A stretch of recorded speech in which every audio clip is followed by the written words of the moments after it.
আসসালামু আলাইকুম শিক্ষার্থী বন্ধুরা, সবাইকে স্বাগত জানাচ্ছি হিসাব বিজ্ঞানের টাইপ ভিত্তিক বহু নির্বাচনী ক্লাসে। আমরা আজকের এই ক্লাসে আলোচনা করব আমাদের হিসাব বিজ্ঞান বইয়ের প্রথম অধ্যায়, হিসাব বিজ্ঞানের পরিচিতি নামের যেই অধ্যায়টি রয়েছে সেই অধ্যায়ের টাইপ 3-র বেশ কিছু বহু নির্বাচনী প্রশ্ন। আমরা টাইপ 3-র নাম দিয়েছি হিসাব বিজ্ঞানের উৎপত্তি ও ক্রমবিকাশ। এটা আমাদের জন্য খুবই খুবই খুবই ইম্পর্ট্যান্ট একটা টপিক আমাদের এমসিকিউর জন্য।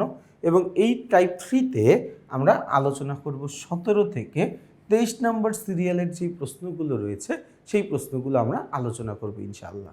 আচ্ছা, আমরা যদি একদম 17 নম্বর প্রশ্নে আসি, বলা আছে যে হিসাব বিজ্ঞানের জনককে। আমরা সবাই জানি হিসাব বিজ্ঞানের জনক হচ্ছে লুকা প্যাসিওলি।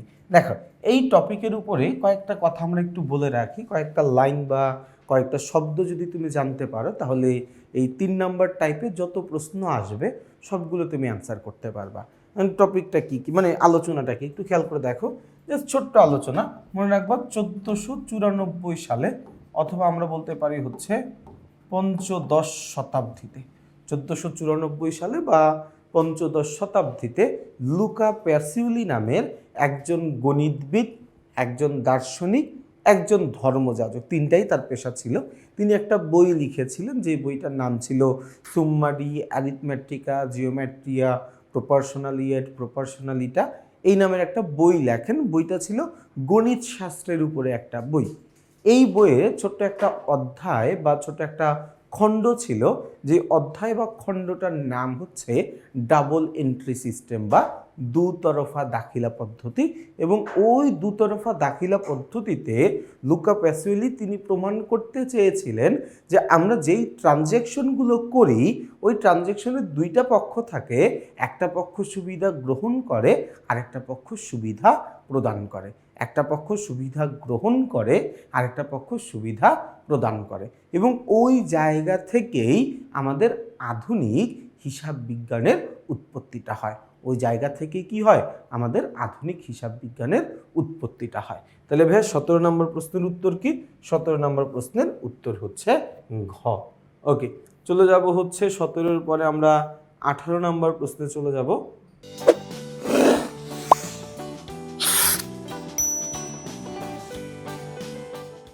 আচ্ছা, দেখি আমাদের 18 নম্বর প্রশ্নে কি বলা আছে। 18 নম্বর প্রশ্নে বলেছে, মানুষ সমাজবদ্ধ হয়ে বসবাস করলে প্রথম পেশা কি ছিল? মানুষ যখনই সমাজবদ্ধ হয়ে বসবাস করা শুরু করে তখন তাদের প্রথম পেশা ছিল কৃষিকাজ করা। অর্থাৎ কৃষিকাজের মাধ্যমে মানুষ কিন্তু অনেক আগে থেকেই তারা তাদের জীবিকাটা নির্বাহ করতেছে। আমরা এই কৃষিকাজকে বলতে পারি আমাদের মানব জাতির আদিম পেশা বলতে পারি। কি বলতে পারি? আদিম পেশা বলতে পারি। অর্থাৎ সৃষ্টির সূচনা লগ্ন থেকেই মানুষ কিন্তু আসলে কৃষিকাজের উপরে নির্ভরশীল। হয়তোবা তখন তারা না জেনে কৃষিকাজ করত, এরপরে তারা জেনে কৃষিকাজ করা শুরু করেছে। বাট কৃষি এটা কিন্তু আদিম যুগ থেকেই মানুষের পেশার অনেক বড় একটা অংশ হিসাবে বিবেচিত হয়। আচ্ছা, হিসাব বিজ্ঞানের যাত্রা শুরু হয় কখন? আমরা সবাই জানি হিসাব বিজ্ঞানের যাত্রা শুরু হয় 1494 সালে। তো এখানে তো সাল বলা নাই, শতাব্দী বলা আছে। যে কোনো সাল থেকে শতাব্দী বের করার নিয়ম হচ্ছে সালের সাথে এক যোগ করে দিবা। তাহলে 14 ছিল, চলে আসবে হচ্ছে 15। তার মানে হচ্ছে 15 যেহেতু আসছে, 15কে আমরা কথায় বলি হচ্ছে পঞ্চদশ। তার মানে হচ্ছে হিসাব বিজ্ঞানের উৎপত্তিটা কত শতাব্দীতে? হিসাব বিজ্ঞানের উৎপত্তিটা হচ্ছে পঞ্চদশ শতাব্দীতে। কোন শতাব্দীতে? পঞ্চদশ শতাব্দীতে। ওকে, কত সালে দুতরফা দাখিলা পদ্ধতির আবির্ভাব হয়? এটা একটা মুখস্থ বিদ্যার মতোই। 1494 সালে আমাদের হিসাব বিজ্ঞানের আবির্ভাব হয় বা হিসাব বিজ্ঞানের উৎপত্তি হয়। ওকে, এর পরের প্রশ্নটায় আমরা যেতে চাই। 20 নম্বরের পরে প্রশ্ন নাম্বার কত? 20 নম্বরের পরে প্রশ্ন নাম্বার 21। সভ্যতার সূচনা লগ্নে মানুষ হিসাব রাখতো কিভাবে? মানে একদম সূচনা লগ্ন থেকে, সভ্যতার একদম শুরুর দিক থেকে মানুষ আসলে হিসাব রাখতো কিভাবে? মানুষ হিসাব রাখতে হচ্ছে পাথরে চিহ্ন দিয়ে, অর্থাৎ পাথরের মধ্যে দাগ দিয়ে দিয়ে। মানুষ হিসাব রাখতে হচ্ছে রশিতে গিট দিয়ে। তো রশিতে গিট দিয়ে পাথরে দাগ কেটে দুইটাই কিন্তু আমাদের অপশনে আছে।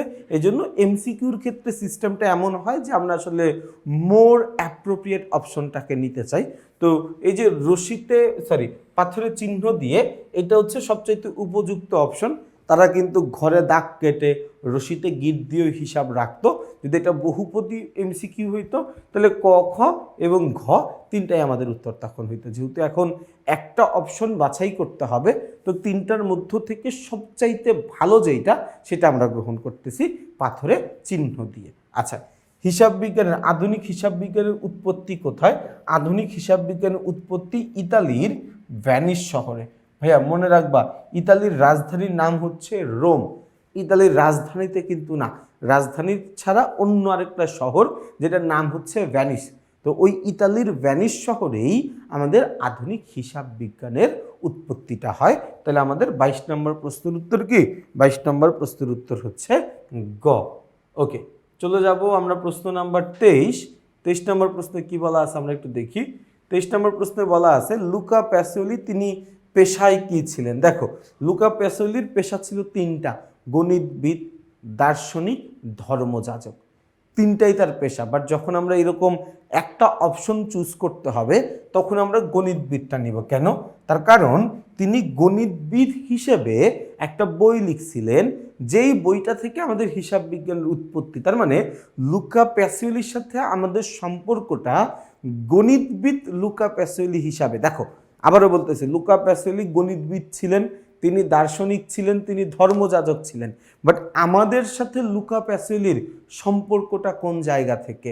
আমাদের সাথে লুকা প্যাসিওলির সম্পর্কটা হচ্ছে তিনি গণিতবিদ হিসাবে গণিত শাস্ত্রের উপরে একটা বই লিখছিলেন। ওই বই থেকে পরবর্তীতে আমরা হিসাব বিজ্ঞানটাকে পাইছি, তাই না? তার মানে আমাদের সম্পর্ক গণিতবিদ লুকা প্যাসিওলির সাথে, দার্শনিক লুকা প্যাসিওলির সাথে না, ধর্মযাজক লুকা প্যাসিওলির সাথে না। তাহলে আমরা কি করব? আমরা লুকা প্যাসিওলিকে গণিতবিদ হিসাবে সবার প্রথমে পছন্দটা করব। যেহেতু এখানে একটা অপশন নিতে হচ্ছে, এই জন্য আমরা গণিতবিদটা নিচ্ছি। যদি দুইটা নিতে হইতো গণিতবিদ আর দার্শনিক নিতাম। যদি তিনটা নিতে হইতো তাহলে গণিতবিদ, দার্শনিক, ধর্মযাজক তিনটাই কিন্তু আমরা তখন নিয়ে নিতাম। তো এমসিকিউ আসলে উত্তর আমরা সবাই পারি। দেখা যায় যে কখন কোন অ্যান্সারটাকে চুজ করতে হয় এইটা নিয়ে দেখা যায় যে আমাদের পরীক্ষায় 30টার মধ্যে 2-3টা এমসিকিউ কিন্তু আমরা ভুল করে ফেলি। সেক্ষেত্রে আমাদের এই ক্লাসগুলো তোমাদের অনেক অনেক সাহায্য করবে বলে আমরা আশা করছি। তার কারণ আমরা প্রত্যেকটা এমসিকিউর উত্তর যেমন বলে দিচ্ছি, তার পাশাপাশি উত্তরটা কেন আসলো সেটাও আমরা আলোচনা করতেছি। এটা উত্তর না হইলে কোনটা হইতো সেটাও আলোচনা করতেছি। উত্তর ছাড়া বাকি যে 3টা অপশন থাকে সেই 3টা অপশনও কিন্তু আমরা আলোচনা করে দিচ্ছি। আমি আশা করছি এই আলোচনাগুলো তোমাদের অনেক বেশি উপকারে আসবে। আমরা আজকের এই ক্লাসটি এখানেই শেষ করছি। ইনশাল্লাহ আমরা আগামী ক্লাসে টাইপ 4 নিয়ে আলোচনা করব। সেই পর্যন্ত সবাই ভালো থাকবা, সুস্থ থাকবা, আমার জন্য বেশি করে দোয়া করবা। আসসালামু আলাইকুম।